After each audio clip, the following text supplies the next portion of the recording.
কেমন আছেন সবাই? আজকে চলে এলাম খুব সুন্দর একটা ফুল নিয়ে। দেখেন সবাই, আমার এই ঘরের কাজ শেষ, তাই স্লিপ স্টিচ দিয়ে নিলাম। এরপর স্লিপ স্টিচ দিয়ে অন্য ঘরে গেলাম। দুইটি চেন নিয়ে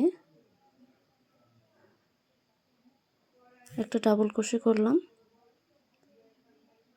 দেখেন পাপড়িগুলো, আমি আসলে একটু বড় পাপড়ি চাচ্ছিলাম। এরপরে একটা ট্রিপল ক্রোশেট নিলাম। ডাবল ক্রোশেটেরটাই দুইবার সুতা পেঁচিয়ে নিয়ে এরপরে দুটো চেন দিলাম।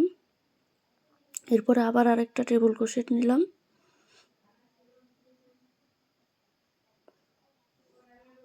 এরপর একটা ডাবল ক্রোশেট আর দুইটা চেন, এভাবে পুরো ফুলটি বানিয়ে ফেলছি।